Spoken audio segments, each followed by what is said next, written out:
AG ನ್ಯೂಸ್ಗೆ ಸ್ವಾಗತ. ಕಬ್ಬಿನ ಬೆಲೆ 3,300 ರೂಪಾಯಿ ಕೊಡಲು ಸರ್ಕಾರ ನಿರ್ಧಾರ ಮಾಡಿದ್ದು, ಅಂದು ಇಂದು ರೈತರ ಪ್ರತಿಭಟನೆಗೆ ಮಣಿದ ಸರ್ಕಾರ ಕಬ್ಬಿನ ಬೆಲೆ ಅಂತ್ಯವಾಗಿದ್ದು, ಇಂದು ಸಂಜೆ ಗುರ್ಲಾಪುರದಲ್ಲಿ ರೈತರು ಪಟಾಕಿ ಸಿಡಿಸಿ ಸಂಭ್ರಮಾಚರಣೆ ಮಾಡಿದ್ದಾರೆ.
ಜೈ ಜವಾನ್ ಜೈ ಕಿಸಾನ್ ಕರ್ನಾಟಕ ರಾಜ್ಯ ರೈತ ಸಂಘ ಮತ್ತು ಹಸಿರು ಸೇನೆಗೆ ಮಣಿದ ಸರ್ಕಾರ ಸತತ 9 ದಿನಗಳ ಕಾಲ ನಿರಂತರವಾಗಿ ಮಳೆ ಮತ್ತು ಬಿಸಿಲನ್ನು ಲೆಕ್ಕಿಸದೆ ಪ್ರತಿಭಟನೆ ನಡೆಸಿದಂತಹ ಸಂಘಟನೆಗಳಿಗೆ ಮತ್ತು ಎಲ್ಲ ರೈತರಿಗೂ ಧನ್ಯವಾದಗಳನ್ನು ತಿಳಿಸಿದ್ದಾರೆ.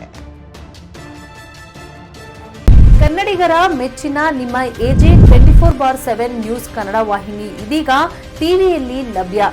ವೇಳೆ ನೋಟಿಸ್ ಕೊಟ್ಟಿದ್ರೆ ವಾಪಸ್ ತಗೋತೀವಿ.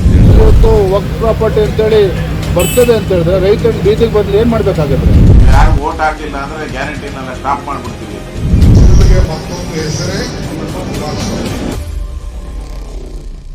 ಕರ್ನಾಟಕ ಮತ್ತು ದೇಶ ವಿದೇಶ 360 ಡಿಗ್ರಿ ಸುದ್ದಿ ಹಾಗೂ ಉತ್ತರ ಕರ್ನಾಟಕ ಬೆಳಗಾವಿ, ಬಾಗಲಕೋಟೆ, ಧಾರವಾಡ, ಹಾವೇರಿ, ಗದಗ, ಬಿಜಾಪುರ ಜಿಲ್ಲೆಯ ಕ್ಷಣ ಕ್ಷಣದ ವಿವರವನ್ನ ಪಡೆಯುವುದಕ್ಕೆ ಎಜೆ 24/7 ನ್ಯೂಸ್ ಕನ್ನಡ ವಾಹಿನಿಯನ್ನ ಲೈಕ್ ಮಾಡಿ, ವಿಡಿಯೋಗಳನ್ನ ಶೇರ್ ಮಾಡಿ, ಕಮೆಂಟ್ ಮಾಡುವ ಮೂಲಕ ನಮ್ಮ ವಾಹಿನಿಗೆ ಸಹಕಾರ ನೀಡಿ ಮತ್ತು ಚಾನೆಲ್ ಅನ್ನ ಸಬ್ಸ್ಕ್ರೈಬ್ ಮಾಡಿ. ಧನ್ಯವಾದಗಳು.